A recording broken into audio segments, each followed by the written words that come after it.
Hello students, welcome back to my channel. आज मैं आपको 8th स्टैंडर्ड का हिस्ट्री का lesson number 10 arm revolutionary movement का लास्ट पार्ट एक्सप्लेन करने वाली हूँ।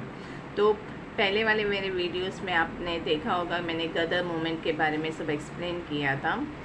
अब इस वीडियो में मैं आपको हिंदुस्तान सोशलिस्ट रिपब्लिकन एसोसिएशन के बारे में एक्सप्लेन करने वाली हूँ, जिसमें Chandrashekhar Azad, Bhagat Singh, Rajguru, Sukhdev set up nationwide revolutionary organisation. मतलब ये थे जो मेन बोलते हैं ना, रेवोल्यूशनरीज जो थे, उन्होंने पूरे नेशन में, पूरे देश में रेवोल्यूशनरी ऑर्गेनाइजेशन का सेटअप किया था।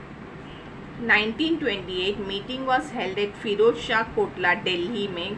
वो जो फिरोज शाह कोटला मैदान है, ग्राउंड है दिल्ली में, वहाँ पे मीटिंग वहाँ पे हेल्ड हुआ था। वहाँ पे मीटिंग रखा था उन्होंने। Establish organisation called Hindustan socialist republican association, ये जो है वो उन्होंने वहाँ पे सेटअप किया था। ये ऑर्गेनाइजेशन का नाम है जो फिरोज शाह कोटला में, जो दिल्ली में है, वो उस ग्राउंड में पहला ये एस्टेब्लिश हुआ था। और उसका मेन ऑब्जेक्टिव क्या था, मतलब क्या था उसके पीछे का reason. Its objective was to free India. सबसे पहला मेन और सबसे महत्वपूर्ण रीज़न ये था कि हमें इंडिया को आज़ाद करना है, फ्री करना है। किसके अंडर से? Under the British rule. जो ब्रिटिश जो हम पे जो हुक्म चलाते हैं यहाँ पे, वो अपना जो बोलते हैं ना राज करने आए थे, उनसे हमें इंडिया को, भारत को मुक्त कराना था। Overthrow unjust socio economic system which exploited farmers and workers. जो भी अनजस्ट, मतलब जो बोलते हैं ना इकोनॉमिक सिस्टम जो था एकदम प्रॉपर नहीं था, उसकी वजह से किसको तकलीफ़ होता था? फार्मर्स और वर्कर्स। जो गरीब लोग हैं वो और गरीब होते जा रहे थे, और जो अमीर है वो और अमीर होते जा। तो इक्वालिटी नहीं था, सामान्यता नहीं थी, समझा? तो वो सिस्टम जो था पहले, उसको यहाँ से बोलते हैं जड़ से निकाल के फेंकना था। तो ये उसका मेन ऑब्जेक्टिव था, किसका? हिंदुस्तान सोशलिस्ट रिपब्लिक एसोसिएशन का। Bhagat Singh gave importance to creation of society based on justice and equality. Bhagat Singh का मेन एम क्या था, मेन मकसद क्या था कि जो भी सोसाइटी बनेगा उसमें इक्वालिटी रहेगा, मतलब सबको बराबर का हक मिलना चाहिए। जो अमीर है, गरीब है, ऐसा बोलते हैं ना, भेदभाव नहीं होना चाहिए, दलित को अलग, ऐसा नहीं, सबको एक जैसा ही सामान्यता मिलनी चाहिए। Chandrashekhar Azad was the chief. Who was the chief of Hindustan Socialist Republic Army? Chandrasekhar Azad. He was the main chief of the Hindustan Socialist Republic Army. Bhagat Singh and Rajguru fired bullets and killed officer Saundar in order to avenge the death of Lala Lajpat Rai. Lala Lajpat Rai पता है ना, उन पे लाठीचार्ज हुआ था, और जो officer ने किया था उनका नाम था ऑफिसर सॉन्डर था। उसको बदला लिया किसने? भगत सिंह और राजगुरु ने। उनको फायर किया, बुलेट फायर किया, मतलब बंदूक चलाई उन पर, और उन्होंने लाला लाजपत राय का जो खून का बदला उन्होंने लिया, मतलब उनको भी मारा गया था ना लाला लाजपत राय पे। Government introduce 2 bills in central legislative assembly. 2 bill introduce किया था गवर्नमेंट ने, जो ब्रिटिश गवर्नमेंट में, to protest it. Bhagat Singh and Batukeshwar Dutta throw bomb in the assembly. और उसको प्रोटेस्ट, मतलब उसके खिलाफ में भगत सिंह ने क्या किया और बटुकेश्वर दत्ता ने बॉम्ब असेंबली में फेंका। British government raided the centre of Hindustan socialist republic army where they found clues related to the killing of Saunders. मतलब जब असेंबली में बॉम्ब फेंकते हैं तो साधारण तरीके से फिर बोलते हैं ना, छानबीन चालू होते, पुलिस सब लोग इन्वॉल्व हो जाते हैं। तो वैसे जब उन्होंने रेड किया ब्रिटिश गवर्नमेंट ने, तो उनको हिंदुस्तान सोशलिस्ट रिपब्लिक आर्मी के वहाँ से, मतलब उनका जो भी ऑर्गेनाइजेशन या ऑफिस जो भी होगा, जो संस्था था, वहाँ से उनको क्लू मिला, उनको सबूत मिला, और उनसे उनको पता चला कि यही सब रेवोल्यूशनरीज, यही सब क्रांतिकारी है जिसने सॉन्डर को भी हत्या किया था। Government started arresting revolutionaries. फिर उन्होंने तुरंत क्या चालू किया, जो भी मेंबर्स हैं उनको, जो भी क्रांतिकारी लोग हैं उनको गिरफ्तार करना चालू किया। On 23rd March 1931, Bhagat Singh, Rajguru and Sukhdev were hanged in Lahore jail. Lahore jail में इन तीनों को फांसी की, इनको ये पकड़े गए, इन्हें जेल में रखा, उनके साथ बहुत बहुत बुरा बर्ताव भी किया और उसके बाद उनको फांसी की सज़ा दी। किधर, कौन से जेल में था? Lahore jail. Till the end Chandrashekhar Azad did not fall into the hand of the police.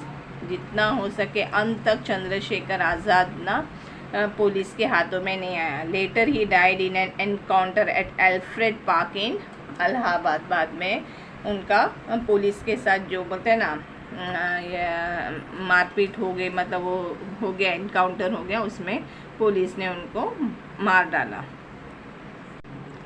Next है attack on Chittagong armoury. Chittagong आज के टाइम पे मेरे को लगता है यहाँ बांग्लादेश में है। तो किस तरह से चिटागोंग आर्मरी का अटैक कैसे किया हमारे रेवोल्यूशनरी क्रांतिकारी। Surya Sen was the chief of revolutionary group. Kalpana Datta, Anant Singh, Ganesh Ghosh etcetera were his associate. Surya Sen कौन था?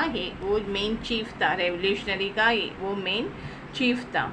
उसके बाद कल्पना, उनके साथ भी और बहुत सारे, अभी एक अकेला इंसान का तो हाथ मतलब वो नहीं अकेला कर सकते, उनका एक पूरा एक ग्रुप होता है। तो उसमें कल्पना दत्ता, मतलब बहुत सारे औरतें भी थी, लेडीज़ भी थे। देखो वो लोग कितने बहादुर थे, मतलब वो लोग देश के लिए सब लोग उतरे थे देश को आज़ाद दिलाने में, और बहुत सब लोगों ने अपनी जान बोलेगा ना न्यौछावर की है। तो इसलिए हमें अपने देश को बहुत ही बोलते हैं ना संभाल कर रखना चाहिए, उसको एक ऊंचाइयों पे रहना बोलते हैं ना लेकर जाना चाहिए, क्योंकि इस देश ने बहुत बलिदान दिए, देश के युवाओं ने, बच्चों ने तक।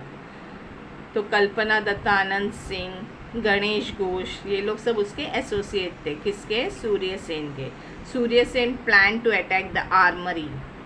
18 April 1930 revolutionary seize the arms. Armoury मतलब आर्म्स, जो उनके पास ब्रिटिशर्स के पास अच्छा बोलते ना मॉडर्न वो टाइम के अच्छे बंदूकें थे, राइफल्स थे, बॉम्ब्स थे।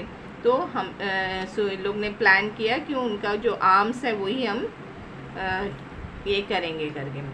तो 18 अप्रैल को 1930 को revolutionary seize the arms from 2 armouries in Chittagong, broke telephone and telegram lines, gave thrilling fright to the British army.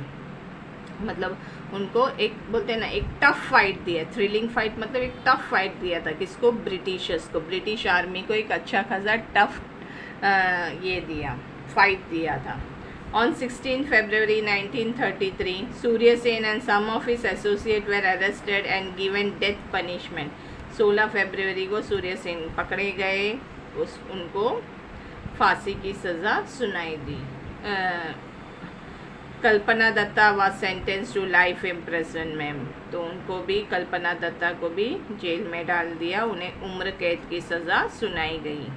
Preeti Lata Wadekar killed herself without falling into the hands of police। लेकिन प्रीति दत्ता ने police के हाथों में चंगुल में न फंसते हुए उन्होंने अपने आप को ही मार डाला, क्योंकि वैसे भी मतलब अगर उन लोग अरेस्ट भी करते तो उन लोग हमें मार ही डालेंगे, तो उसमें बहुत टॉर्चरिंग भी करेंगे, बहुत परेशान और बहुत जुल्म और बहुत बोलते हैं ना बहुत बोल नहीं सकते हम लोग, इतना वो लोग जुल्म करते थे हमारे पे।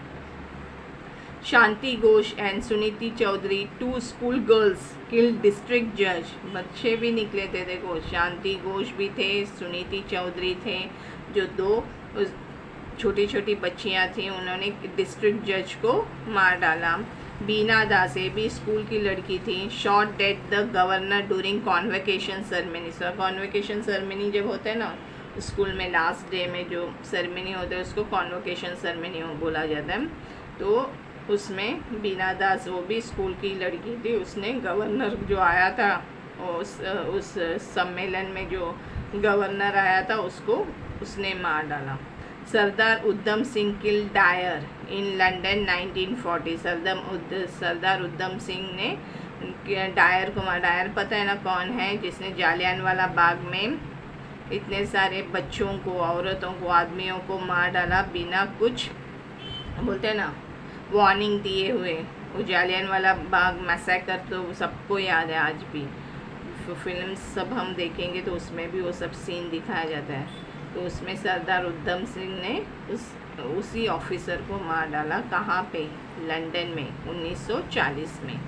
This revolutionaries made an important contribution and display daring and determination. ये सब जो क्रांतिकारी लोग थे वो लोग ऐसे ही नहीं थे, वो लोग काफ़ी डेयरिंग बाज थे, काफ़ी बोलते हैं ना, उनका और पूरा उनका डिटर्मिनेशन कि किसी भी तरीके से हमें हमारे देश को आज़ाद दिलाना चाहिए। वो जो उनमें एक मानसिकता ना कूट कूट कर भरी हुई थी, देश के लिए प्रेम भरा हुआ था और देश को कैसे भी करके आज़ाद कराना, मतलब एक लक्ष्य उनका था।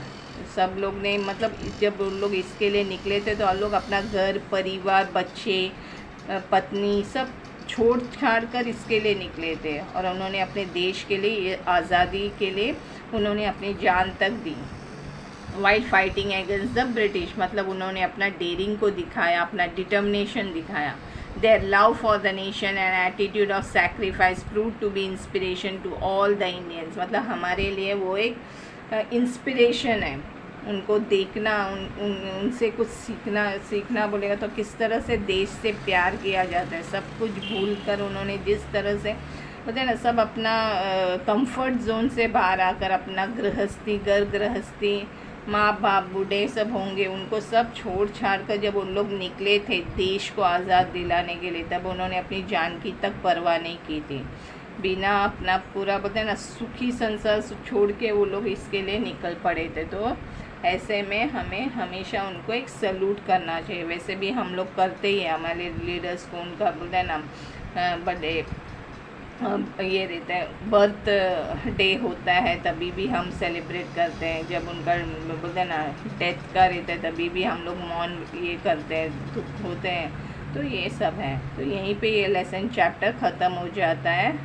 आई होप आपको ये लेसन जो मैंने जितना बताया वो एक्सप्लेन किया आपको समझ में आया होगा। अगर आपको समझ में आया हो या अच्छा लगा हो तो आप प्लीज़ इसे लाइक शेयर और सब्सक्राइब कीजिए।